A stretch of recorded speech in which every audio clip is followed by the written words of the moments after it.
샬롬. 샬롬. 참 좋은 날입니다. 아마 오늘 눈이 오게 되면 공식적으로 보스턴에서 100년 만에 가장 많은 눈이 온 그런 해가 되거나 아니면 두 번째 해가 되거나 그런 날이 될 겁니다. 아마 기록적인 눈을 보게 될 것 같습니다. 그건 이제 기사학적으로는 오늘부터 봄이라고 그러고요. 그 다음에 우리가 피부로 느끼는 건 앞으로 20일 후면 봄이라고 합니다. 어쨌든 간에 겨울은 가니까 여러분들 마음속에 있던 얼어붙었던 냉랭한 마음들이 다 따뜻해지길 원합니다. 아멘.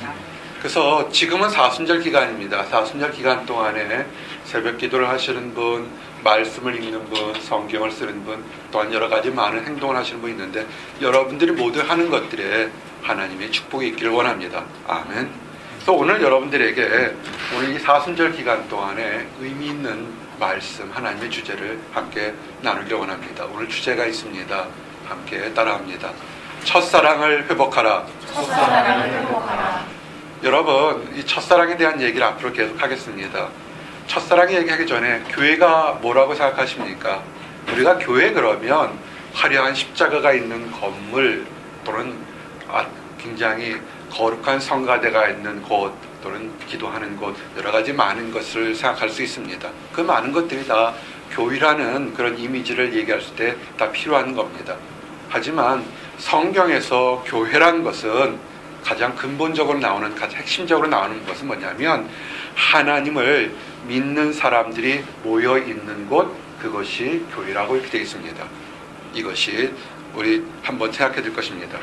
우리 교회의 부흥 그런 것은 교회의 건물이 화려해지는 것이나 아니면 교회의 자산이 많아지는 것이 아니라 사실 그 교회의 구성원, 즉 나와 여러분 한 사람 한 사람의 영적인 건강, 육적인 건강 또는 마음이 모든 것이 하나님 안에서 아름답게 성장하는 것이 그것이 진정한 교회의 부흥이 되는 것입니다. 그런데 우리가 하나님께서 너희는 세상의 소금과 빛이라 그렇지만 어느 순간부터 또는 우리 주변에 있는 교회들 보게 되면 세상에 소금과 빛의 역할을 하기보다는 때로는 조롱거리가 되거나 때로는 가십거리가 되는 역할을 하는 그런 불쌍하고 부끄러운 일들을 참 많이 경험하게 되고 듣게 됩니다. 참 이런 얘기들이 기독교인으로서 하나님을 믿는 사람들에서는 굉장히 부끄러운 일이 되겠습니다. 그래서 어떻게 하면 우리가 한 번 더 하나님 안에서 우리가 정말 빛과 소금과 빛의 같은 그런 크리스찬과 교회가 될지를 생각하는 데서 이 사순절 기간 동안에 요한계시록에 나온 7가지의 그 교회의 모델들을 하나하나 순서대로 좀 정리를 하기를 원합니다. 오늘 그래서 그 첫 번째 언급된 에베소 교회에 대한 얘기들을 여러분들에게 증거하기를 원합니다. 에베소 교회는 사도 바울이 아주 중점적으로 정말 많은 열정을 가지고 전도하고 선교한 교회입니다. 선교 여행 중에 다른 교회들이 짧게 했지만 선교 여행 중에서 2년 반이나 되는 기간을 정말 이곳에서 머물면서 사랑을 가르치고 복음을 가르치고 봉사를 가르치고 인내 또 여러 가지를 정말 많은 것을 가르친 교회가 에베소 교회입니다. 그래서 보게 되면 오늘 말씀을 읽은 것처럼 이 에베소 교회에 되면 에베소 교회에 대한 칭찬이 하나 둘 셋 보면 무려 9가지 종류의 다양한 교회의 칭찬을 받게 됩니다. 근데 한 가지 하나님으로부터 이 교회에 부족한 것이 있다는 그런 것을 책망을 받게 됩니다. 그것이 뭐냐면 너희가 첫사랑을 버렸다는 것입니다. 그래서 이 첫사랑을 회복하라는 것이 에베소 교회에 주신 그 권면이며 이것이 현대교회를 사는 우리들에게도 동일하게 되는 그런 주제가 될 것입니다. 한번 그래서 첫사랑, 우리 신혼부부가 2팀이 있고 또한 앞으로 결혼할 사람들도 교제하고 지금 사람들이 있는데 왜 우리가 살다 보면 이렇게 수없이 신혼, 행복, 연애 이런 다자한 것이 있는데 신문지상에 보게 되면 이혼, 파탄, 치고받고 싸우는 참 무지막지한 얘기들 참 많이 듣게 됩니다. 왜 그럴까요? 우리가 많은 영화나 음악이나 많은 것에 사랑 얘기를 듣는데 대부분의 그보다는 더 많은 이별과 아픔과 미움과 저주가 쌓이는 것이 어디가 있는 것인가 한번 생각해 보기를 원합니다. 신앙도 마찬가지고요. 삶도 마찬가지라는 겁니다. 그들은 뭐냐면 그들이 첫사랑의 아름다움과 순수함, 그 뜨거움과 열정을 어느 순간에 잊어버려서 그렇습니다. 교회라는 것을 다시 한번 좀 설명하면, 교회는요 공동체인데, 어느 정도 공동체면 우리 하나님 주님께서 자기 목숨을 버리며 살 만큼의 그런 공동체입니다. 귀한 예물도 아니고 보석도 아니고요, 이 교회를 뭐라 그러냐면 나의 사랑하는 신부다, 나의 연인이다 그랬습니다. 지금 여러분 부부가 있고 지금 교제하는 사람이 있는데, 바로 여러분의 그 상대방이 대할 때 나의 연인이요, 나의 신부라고 생각하는 것이, 그것이 하나님이 보시는 만큼 그만 것입니다.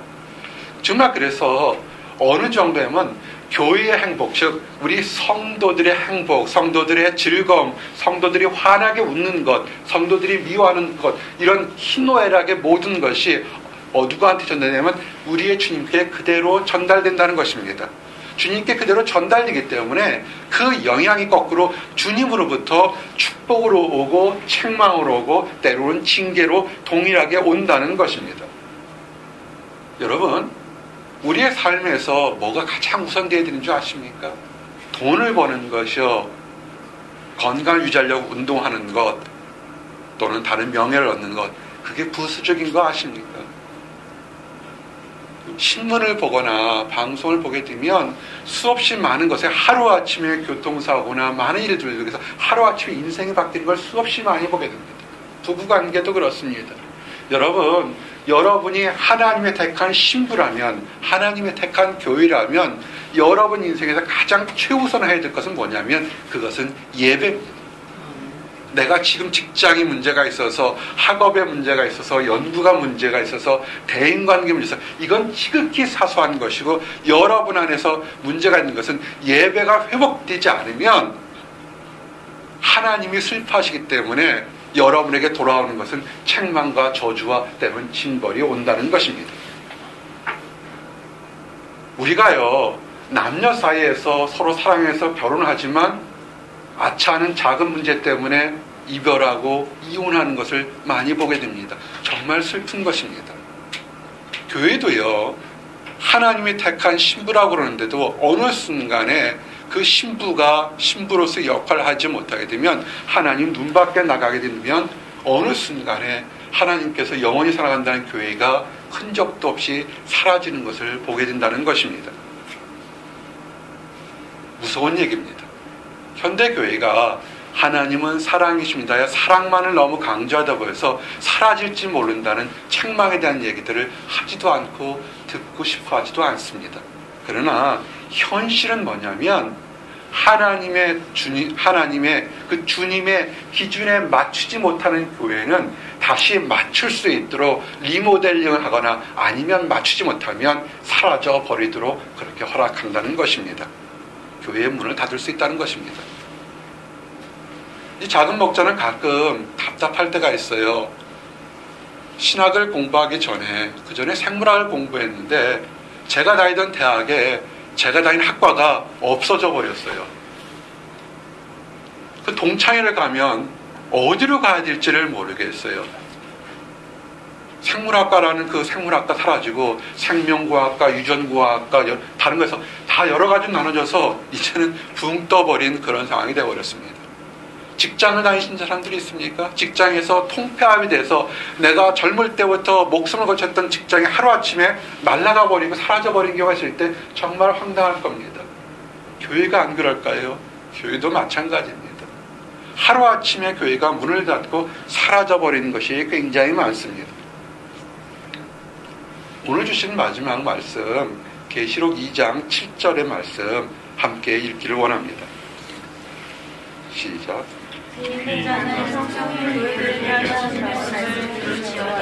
이기는 그에게는 내가 하나님의 낙원에 있는 생명나무의 열매를 주어 먹게 하리라. 아멘. 이 말씀을 보면서 우리가 위로와 도전, 그리고 경계의 말씀을 드린 게 뭐냐면, 하나님께서 기준에 맞추게 되면 그 교회가, 그 성도가 하는 것보다 하나님께서 더 많은 축복과 능력을 선물로 주시겠다가 약속했습니다. 반대로 그렇지 못하면 그 기준에 맞출 때까지 기다리거나 아니면 그 자리에서 촛대를 옮기겠다는 뜻입니다. 낙원에 있는 생명나무의 열매는 무엇입니까? 창세 때 하나님이 사람들에게 준 가장 완전한 축복의 상징이 생명나무의 열매입니다. 그것을 주겠다는 것입니다. 즉 교회가 건강하다면, 즉 여러분의 신앙생활이 하나님 보시기에 거룩하고 깨끗하다면, 여러분이 지금 환경적으로 육체적으로 사회적으로 힘들고 어렵던 승리하던 그거와 상관없이 하나님은 성령의 열매를, 생명의 열매를 주겠다는 겁니다. 즉 무한적으로 여러분의 어떤 외형적 환경과 상관없이 하나님은 영적으로 좋은 것을 공급해 주겠다는 것입니다. 내가 반대로 겉모습은 하나님을 섬기는 것 같은데 그렇지 않다면 하나님은 그 공급 라인을 잘라버리고 멈추겠다는 것입니다. 계시록 2장 5절의 경계입니다. 함께 읽겠습니다. 시작. 그러므로 어디서 떨어졌는지를 생각하고 회개하여 처음 행위를 가지라. 만일 그러하지 아니하고 회개하지 아니하면 내가 네게 가서 네 촛대를 그 자리에 옮기리라. 아멘. 여기서 촛대를 옮긴다는 것, 그것은 교회의 문을 닫아버리고 성도들에게 약속했던 축복의 문을 닫아버리겠다는 겁니다. 사도 바울, 신약 성경의 3분지를 쓰고 수없는 기적과 이적을 발했으며 그 말씀 한마디가 하나님의 계시로대로 행동했던 사도 바울이 하루 이틀이 아니라 2년 반 동안 눈물로 투자했던 에베소 교회는 지금 역사상에 사라졌습니다. 또한 앞으로도 계속 증가할 이 에베소 교회 다른 6개의 교회도 역사 속에서 사라졌던 것을 기억하시기 바랍니다. 아무리 하나님의 사람이, 아무리 믿음 좋은 사람이 역사한다 할지라도 그 성도들이 하나님 안에서 올바르게 쓰지 못한다면 그 교회는 문을 닫아버리고 쓰러진다는 것입니다. 이것은 과거의 에베소 교회뿐만 아니라 현재 우리들에게도 그대로 적용되는 칭찬과 권면의 말씀이 그대로 된다는 것입니다. 그래서 그러면 우리가 이 말씀을 통해서 우리가 어떻게 해답을 찾아서 하나님 안에서 더 기쁘게 축복 있는 삶, 하나님이 칭찬하는 삶을 살는지 한번 생각해 보셔야 됩니다. 에베소 교회를 보게 되면 참 놀라운 얘기가 있습니다. 에베소 교회에 2절, 3절 한 번씩 한번 찬찬히 읽으면서 여러분이 하나님께서 에베소 교회에 몇 가지나 칭찬하는지를 한번 생각해 보시기 바랍니다. 한번 찬찬히 읽어보겠습니다. 시작. 내가 네 행위와 수고와 네 인내를 알고 악한 자들을 용납하지 아니한 것과 자칭 사도라 하되 아닌 자를 시험하여 그의 거짓된 것을 네가 드러낸 것과 내가 듣고 내 이름을 위하여 견디고 게으르지 아니한 것을 아노라. 아멘. 한번 여러분의 신앙생활하고 비교해 보세요. 지금 하나님을 섬기면서 하나님을 믿다면서 교회에서 보면 선한 행위를 있었고요, 수고가 있었고 인내가 있었다는 겁니다. 악한 자들이 세상의 불의에도 다 숨는데 악한 자들 방치하지 않고 그들의 정의로 대항했고요.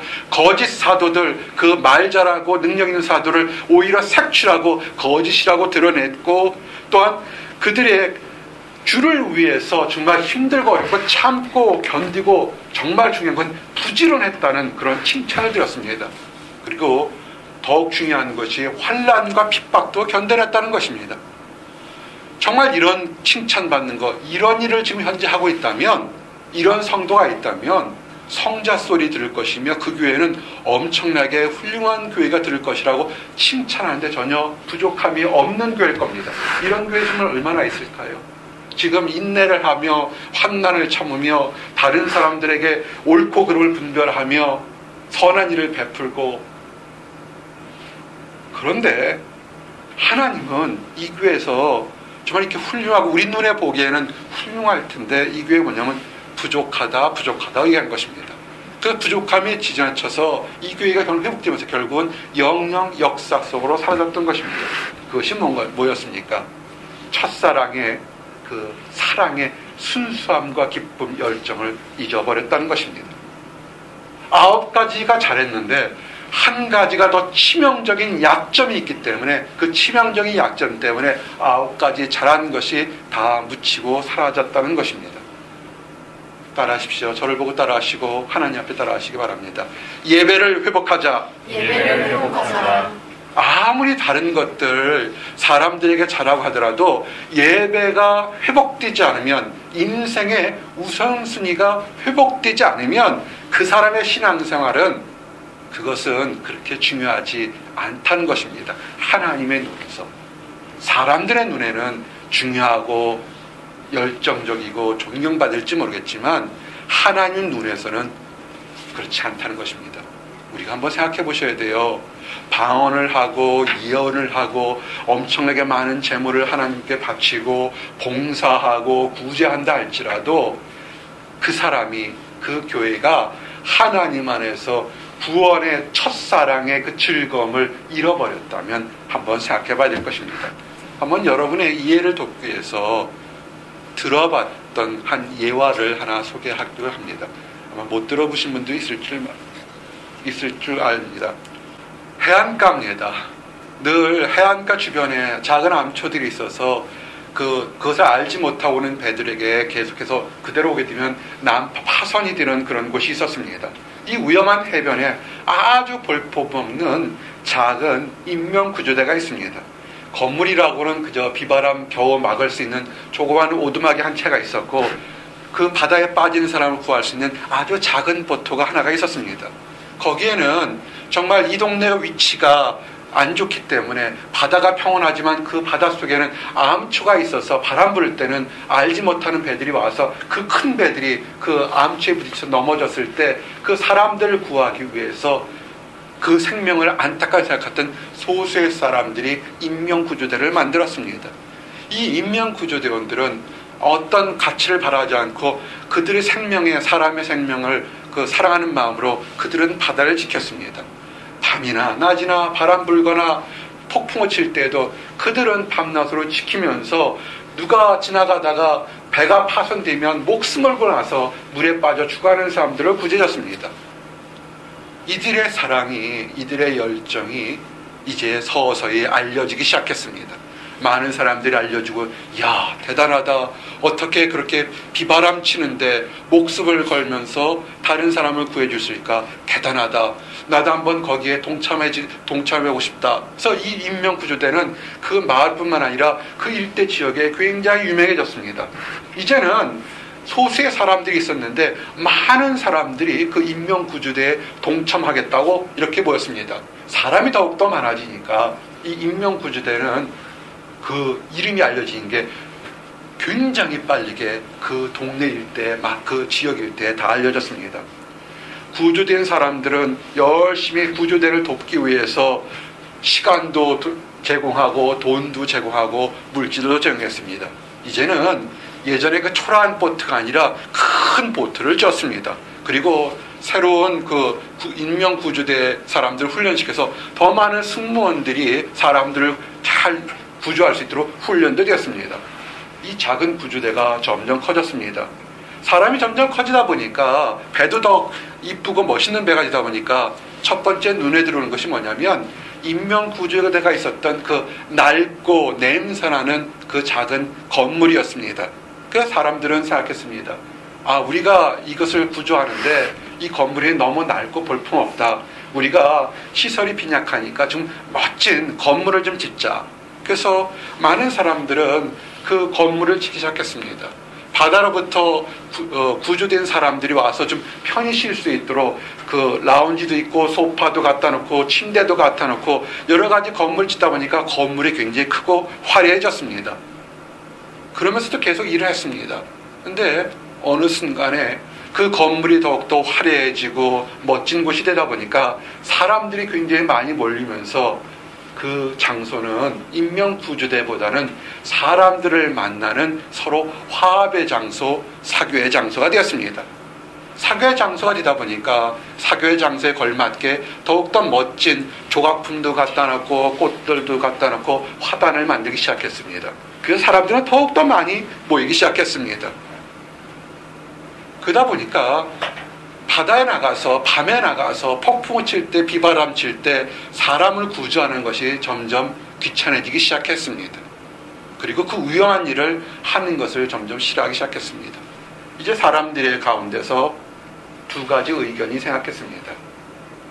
소수의 사람들은 우리가 원래 사람들을 구하기 위해서 인명구조도 시작했는데 이렇게 사교의 모임으로 변화되는 것은 옳지 않다. 우리가 다시 옛날로 돌아가자. 옛날로 돌아가서 저 비바람 치고 바람 치면서 생명의 위협을 무릅쓰고 파선한 배들을 구해야 된다. 이렇게 주장했습니다.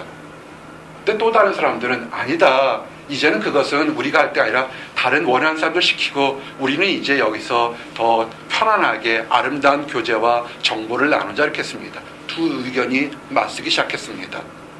그러다가 가장 이상적인 방법은 민주적인 방법이다. 투표를 하자 시작했습니다. 사람들이 투표를 했습니다. 절대 다수가 사람들은 이 모임이 사교의 모임으로 남기를 원하고 소수의 사람들만 했던 투표는 그 사람 졌습니다. 소수의 사람들이 어떻게 했냐면 너희들이 그러면 너희들이 원하면 이 장소, 이 큰 장소를 말고 너희들이 원하는 곳에 가서 다시 작은 초도막, 오두막집을 지어서 거기 가서 인명구조 하는 것까지는 허락을 하겠다 이렇게 됐습니다. 그래서 소수의 사람들은 그 크고 멋지고 화려한 피난처에서 사교적인 피난처에서 나와서 다시 바닷가에 조그만 운막을 졌습니다. 그리고 조그만 배를 졌습니다. 그리고 다시 그들의 원래 목적이었던 사람을 구조하는 것에 열심히 시작을 했습니다. 그렇게 몇 년이 지나니까 또 그 사람을 인명구조대는 다시 또 유명해졌습니다. 그래서 사람들이 다시 모이기 시작했습니다. 사람들이 모이다 보니까 다시 또 건물이 초라하다고 또 다시 건물을 짓기 시작했습니다. 또 다시 멋진 건물이 지니까 더 많은 사람들이 모였고 이제는 더 많은 사교의 장소로 변했습니다. 세월이 지나니까 똑같이 예전에 문제가 생겨서 또 다른 소수의 사람들은 다시 바다로 나가고 그 큰 교회들은 여전히 더 많은 사람, 큰 건물은 많이 모여서 회합의 장소가 되었습니다. 이것은 테오도르 웰데이라는 사람의 소설입니다. 현대 교회의 원래의 가치를 잃어버린 것을 상징하는 그런 이야기입니다. 인명구조대가 해야 될 가장 중요한 일이 뭡니까? 그것은 조난당한 사람들을 구하는 일일 것입니다. 만일 구조대가 명색만 있고 그냥 사람을 구하지 않는다면 그 인명구조대는 있어야 될 이유가 없을 것입니다. 인명구조대가 사람을 구하지 않고 바닷가 멋진 곳에서 아름다운 풍경이 있는 곳에서 사람들과 만나서 바닷가에서 갓 잡은 생선을 먹으며 사교를 한다면 더 이상 그것은 인명구조대가 아닐 것입니다. 사랑하는 성도 여러분, 우리는 이 세오도르 웰데리안 사람의 소설을 이렇게 듣긴 했지만 사실은 이야기를 들으면서 뭔가 마음에 찔끔찔끔하는 것이 우리에게 있습니다. 어느 순간에 한국 교회와 이 미국에 있는 이민자들의 교회가 이런 모습을 취하고 있지 않는가 도전이 되게 됩니다. 많은 사람들이 이민생활, 유학생활이 참으로 힘듭니다. 내 나라 내 땅에서도 힘든 것이 있는데 말이 안 통하고 보이지 않는 인종차별과 힘든 물가들 통해서 뭔가 이 교회에서 원하는 것이 한마디 뭐냐면 마음의 위로 평안을 얻고자 교회에 옵니다.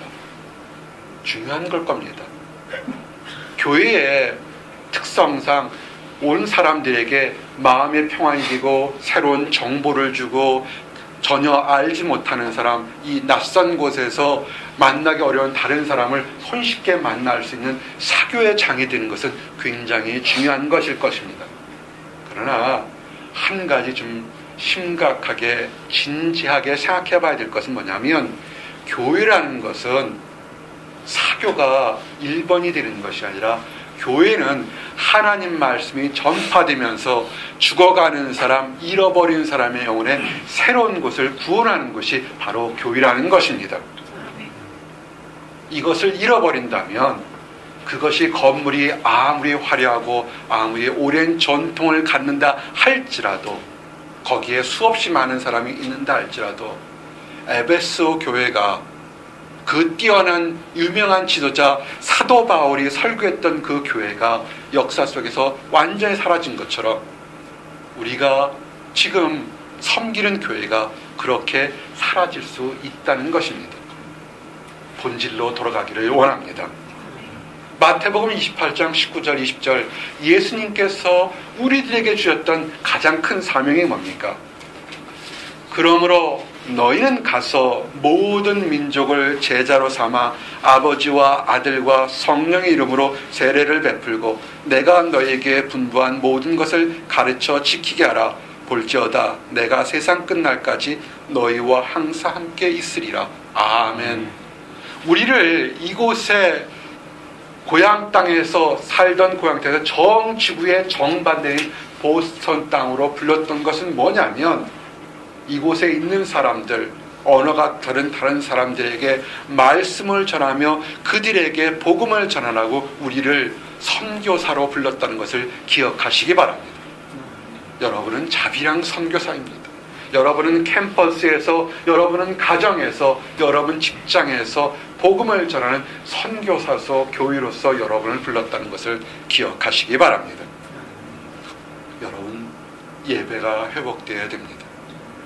우리가 오는 것이 기도응답 받기 위해 오는 것이 아니고, 우리가 마음 편안한 것을 얻기 위해서 오는 것이 아니고, 사람을 만나러 교회에 오는 것이 아니라는 것을 기억하시기 바랍니다. 잘못하면 교회가 기도응답만을 위한 것, 나의 연약함을 치료받는, 잘못하면 무당과 같은 곳으로 그렇게 변화될 수 있다는 것입니다. 첫사랑을 회복하십시오.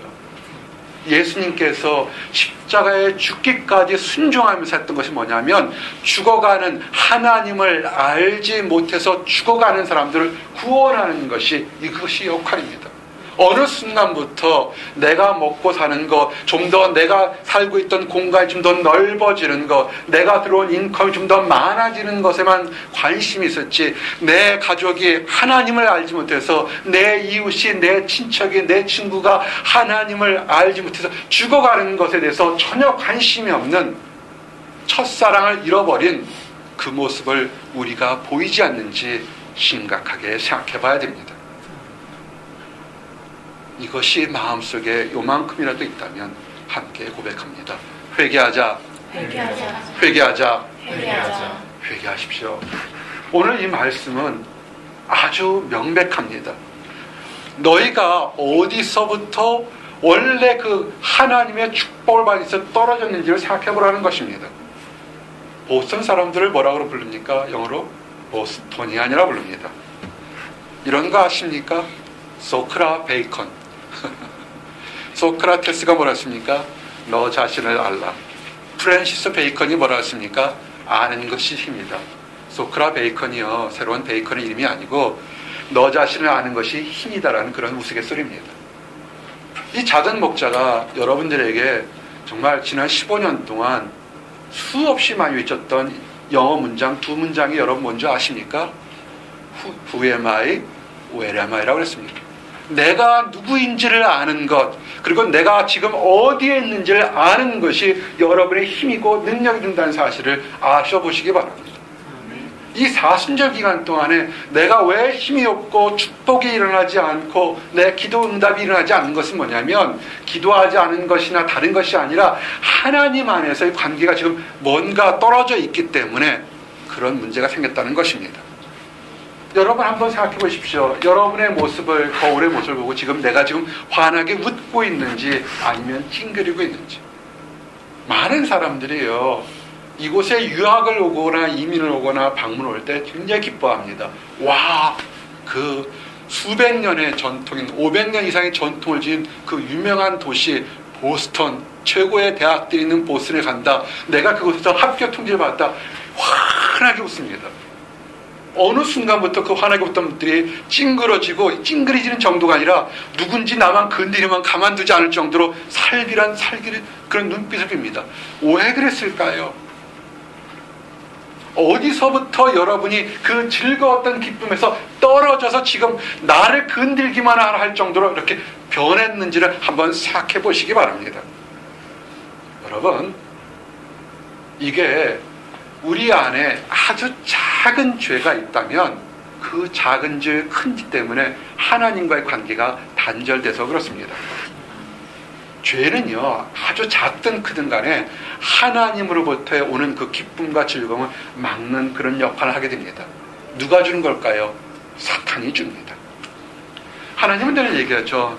너희들 걱정하지 마라. 힘들고 어려워도 걱정하지 말고 하나님 내 말 믿으면 내가 너희를 지켜주고 보호하겠다 그러는데도 여전히 그렇게 하지 않습니다.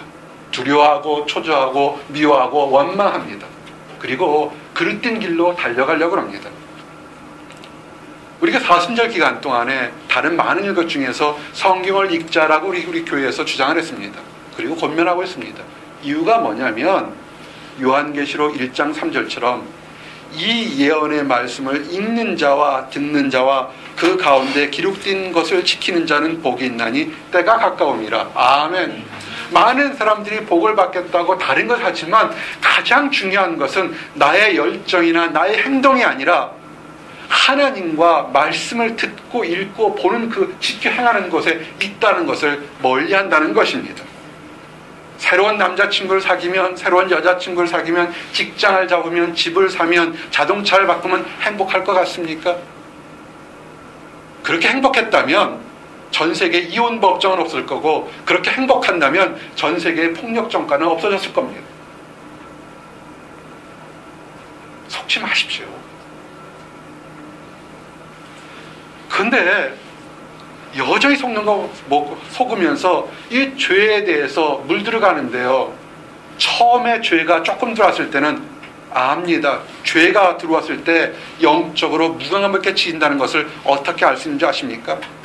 처음에는 죄가 조금이라도 그릇된 생각 조금 하는데 막 밤을 잠을 못 자고 괴로워하고 부들부들 떨게 됩니다. 근데 죄가 좀 많이 들어오게 되면 그런 것 때문에 잠을 못 자거나 두려워하거나 초조해하지 않는 모습을 보게 됩니다. 오히려 그것을 나를 방어할 수 있는 엉뚱하게 하나님 말씀을 들어서 나를 변호하는 모습들을 보게 됩니다. 죄가 우리 마음에 들어오는 것이 조금 있으면 마치 이 동네에 있는 붉은 딱따구리가 나무를 쫓는 것과 똑같은 모습을 보게 됩니다. 조금만 있어 보세요. 오늘 아침에 봄이 오는지를 어떻게 아십니까? 참 새소들이 아침에 무지하게 시끄러웠어요. 겨울 내내 다 숨겼던 새들이 다 나오게 됩니다. 조금만 있으면요, 이 동네 여러분들의 유심히 보면 딱딱딱하는 딱따구리들을 보게 됩니다. 아주 이뻐요. 붉은 머리가 있는 딱따구리를 보게 됩니다. 이렇게 딱따구리 하는 걸 보게 되면 바보 같아요.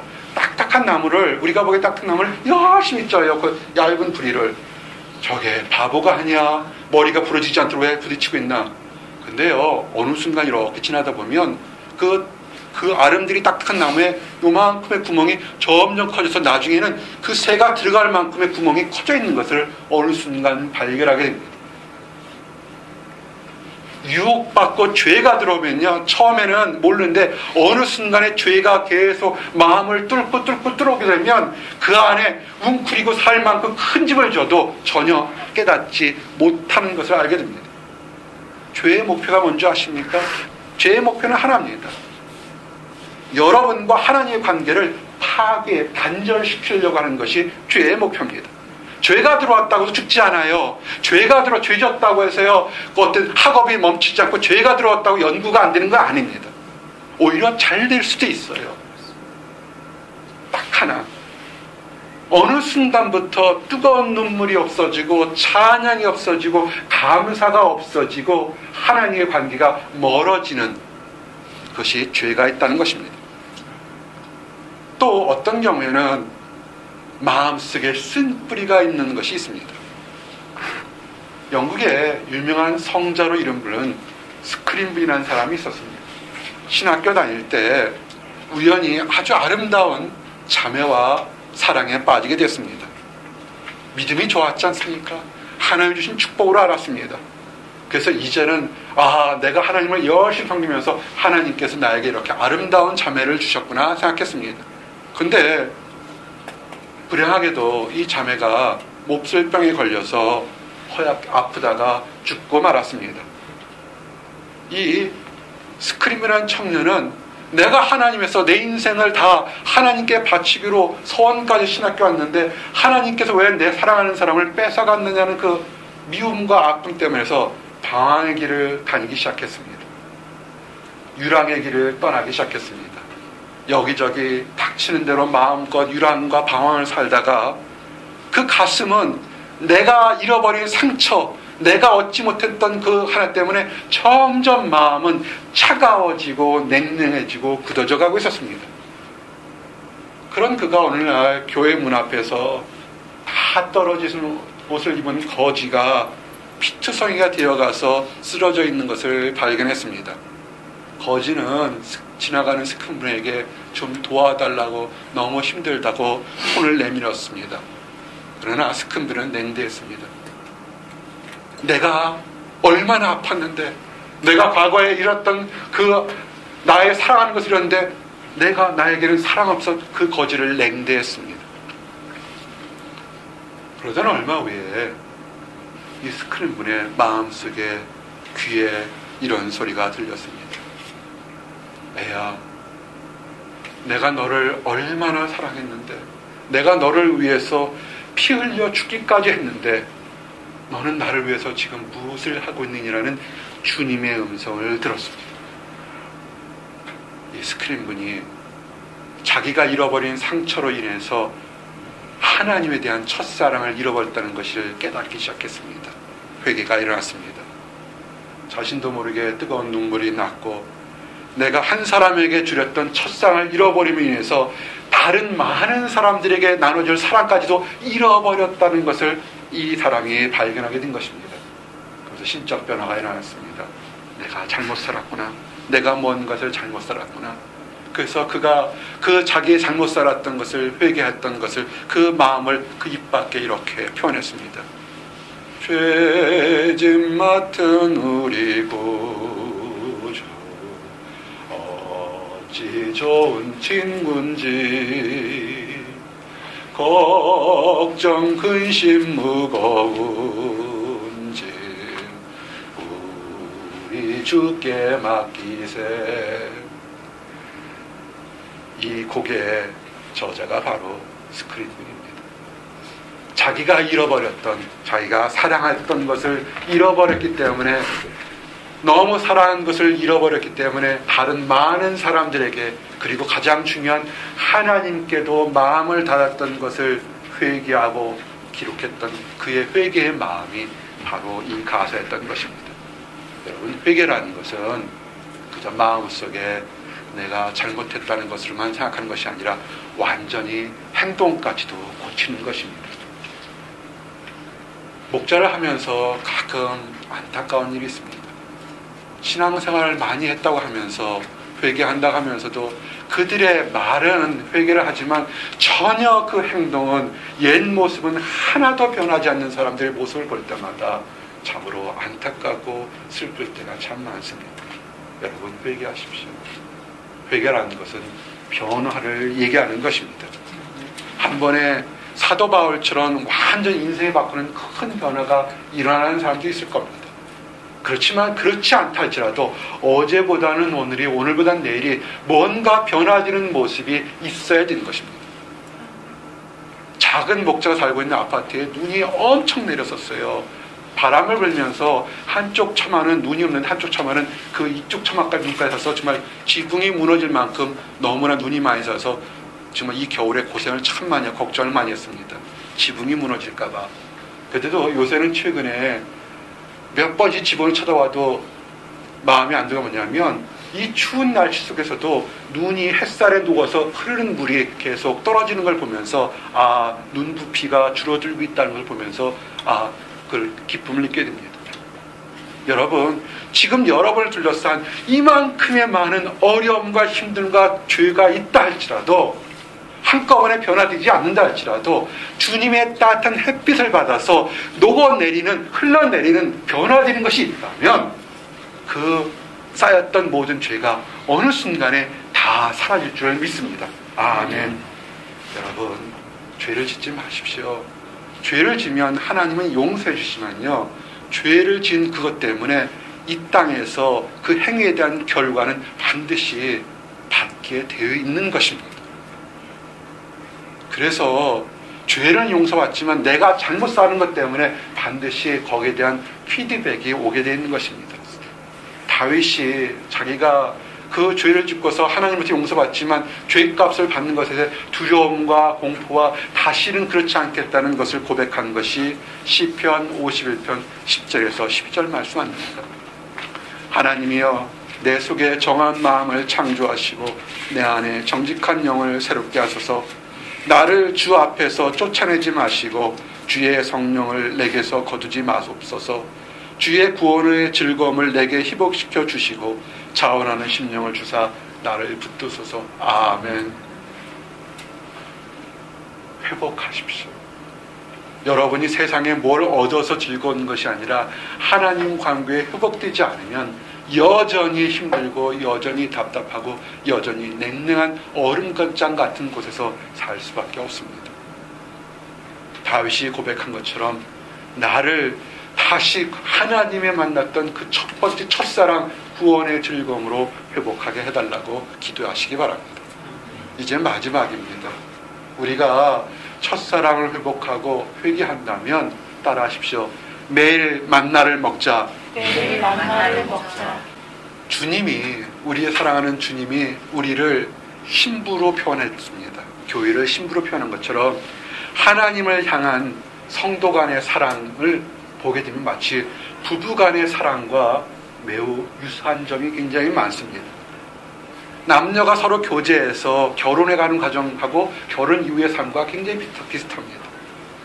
하나님을 처음 알게 되고 구원의 기쁨을 알게 되고 죄의 용서를 받았을 때 얼마나 기뻤는지 모릅니다. 너무나 즐겁고 밥을 안 먹어도 즐거운 것처럼 그 기쁨이 있었습니다.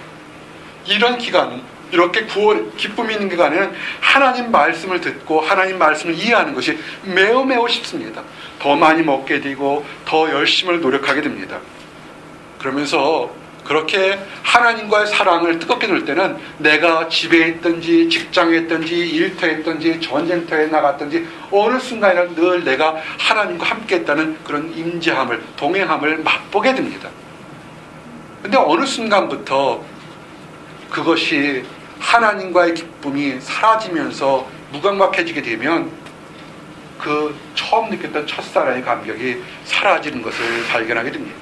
마치 부부가 연애할 때 그렇게 좋았는데 어느 순간부터는 예전에는 목도리 하나만 들고 나와도 이쁘다 그러고 이 세상에 가장 아름다운 천사라고 그러고 길거리에서 환하게 웃어도 고춧가루 끼웠어도 이쁘다 그러더니 어느 순간부터 심쿵해지는 모습들을 보게 되는 것처럼 하나님과의 관계가 멀어진 것을 보게 됩니다.